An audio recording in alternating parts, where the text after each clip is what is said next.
Alright, ladies and gentlemen of the YouTube citizens, y'all know who this is. This is your boy Dash the True Inferno. And I'm back with another Throwback Tunes on another Thursday. And I'm here with an album that I almost forgot about, that I have actually.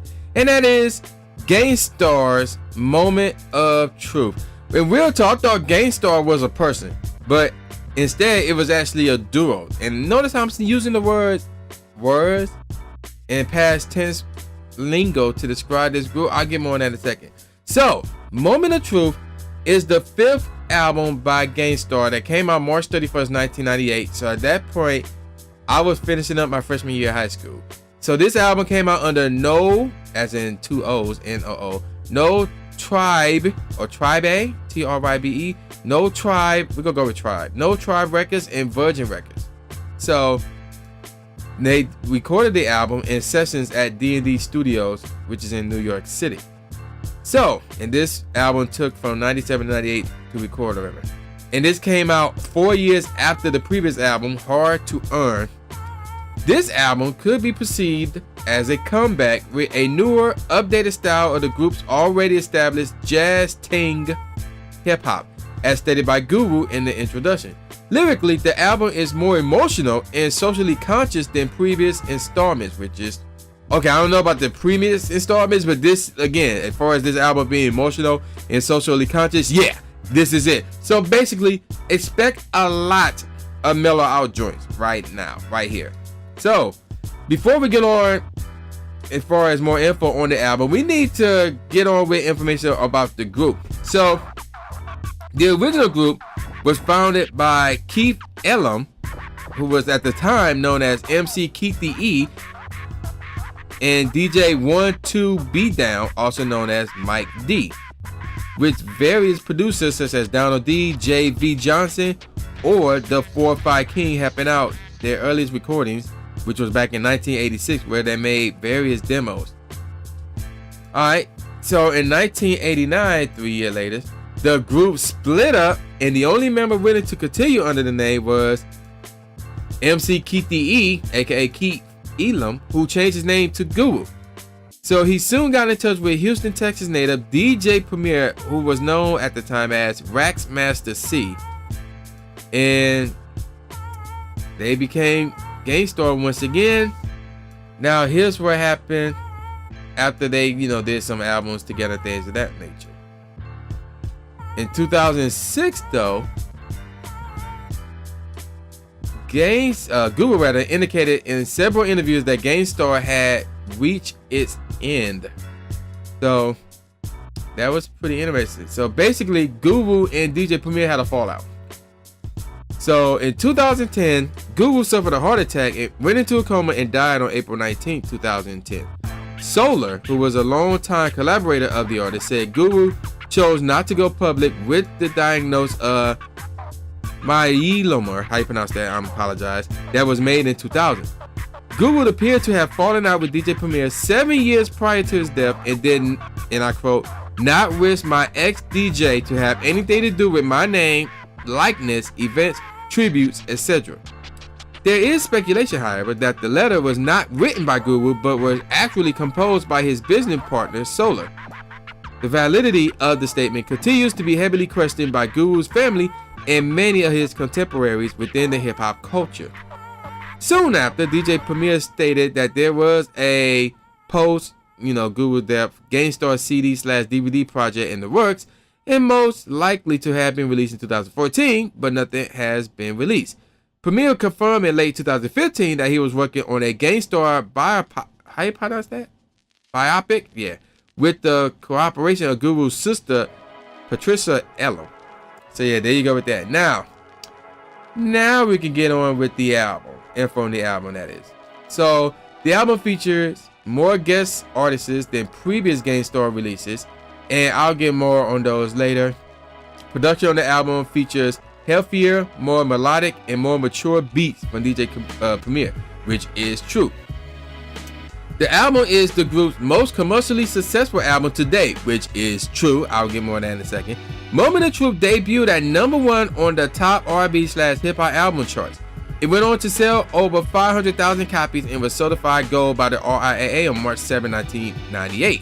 The lead single, we get more on that on the singles in a second. And as far as the legacy of this album, the album's title track, which is called Moment of Truth, was featured in the 2011 Matthew McConaughey film, The Lincoln Lawyer.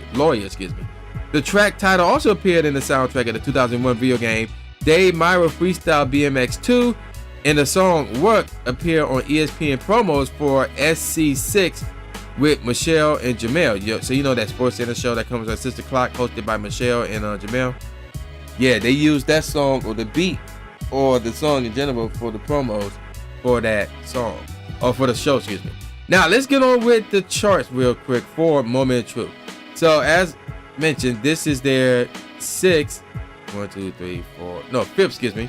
Wait, did it say fifth or sixth? I thought it said sixth. No, it's the fifth. Okay, my fault. So yeah, this is their fifth studio album, and this is their best one. If you look at the charts, the sales, and the certifications. So it was number 6. It was as high number 6 on the Billboard 200. I already talked about it was number 1 on the top R&B hip hop albums. It was number 14 in the Canadian album charts. Number 70, how you pronounce that?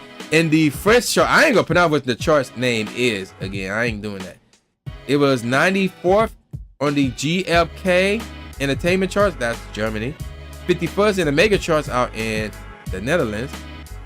And 28th in the, again, I ain't gonna pronounce the chart's name. We go say out in Sweden. And 43rd in the UK album charts. So, and again, it sold around 500,000 copies and it was gold. No other Gang Starr album achieved any of that previously or the one after. None of them did it. So, yeah, there you go with that. Now we can get on with the tracks. So there's 20 tracks. Even though there's skits in these tracks, but normally these skits are followed by songs. So the first track is called You Know My Steez, S-T-E-E-Z. And again, it starts with a skit, but then the song comes in. And basically the producer throughout the whole entire album were DJ Premier and Guru. That's it, nobody else, obviously. The second track is called Robin, with 2 B's, Hood Theory, followed by Work. Next up is Royalty featuring KC and JoJo. What happened in those two? Track number 5 is called Above the Clouds featuring Expect the Deck. Is he still going to?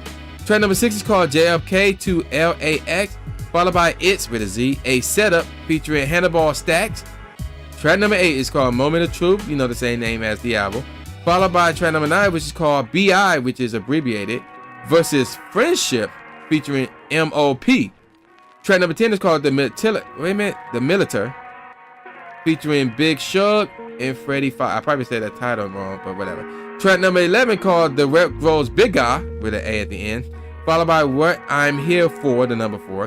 Track number 13 is called She Knows, with a Z, What She Wants, with a Z, followed by New York Straight, I'm assuming that's straight, S-T-R-A-I-T, New York Straight Talk, followed by My Advice To, the number 2, You, Y-O-U that is. Then track number 16 is called Make 'Em, E-M, Make 'Em Pay featuring Crumb Snatcher. Track number 17 is called The Mall featuring G-Deep, or G-Dep rather, and Shiggy Shaw, followed by Betrayal featuring Scarface. Track number 19 is called Next Time, and the last track is called In Memory Of, with also where DJ Premier actually, I guess he performed a little something in that track as well. So yeah, those are the 20 tracks off of this album. So let me give you a little info on some of the singles. So the lead single is You Know My Steez, hopefully I said that correctly, became the duo's second Billboard Hot 100 appearance in 1997, peaking at number 76. Spin Magazine ranked it as the 16th album of 1998. That's the album as a whole. But let's get on with the 2 singles. So again, I already talked about one of the 2 singles. But yeah, there was 2 singles apparently off of this album. The first one is You Know My Steez, came out in 1997. It was also 32nd on the US Hot R&B / Hip Hop song, and it was number 5 on the Hot Rap Singles charts as well. That's it. Did not do anything else on any other charts. And then and that came out in 1997. And then the second single came out in 1998 called The Militaire. How you pronounce that? The Militaire, how you pronounce that? That came out in 1998. and that one only finished number 68 on the U.S. top or hot R&B / hip hop songs. And as far as the hot rap singles chart, that song finished at 38.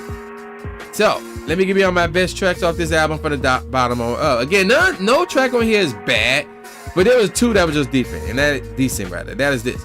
The Mall featuring G-Dep, Shiggy Shaw. The hook sounds goofy, but the beat was cool. And then Robin Hood Theory. Again, the beat is cool, but I would have used a different snare for that one. Everything else was dope or above. And again, it was the first. So again, the following tracks, not saying they suck because it's near the bottom. I'm just saying there's other tracks better than the one I'm about to name on up. So JFK to LAX sounds mellow. Again, the majority of these songs are mellow out. So expect me to say the word mellow out. So that one's mellow out. The rep grows bigger. The song actually starts at 119 while the skit starts off the track. Next up is New York Straight Talk, followed by B.I. vs. Friendship featuring M.O.P. Now this sounds like an M.O.P. beat, but it's got a more hip-hop feel to it, so that's pretty cool. Next up is It's a Setup featuring Hannibal Stacks.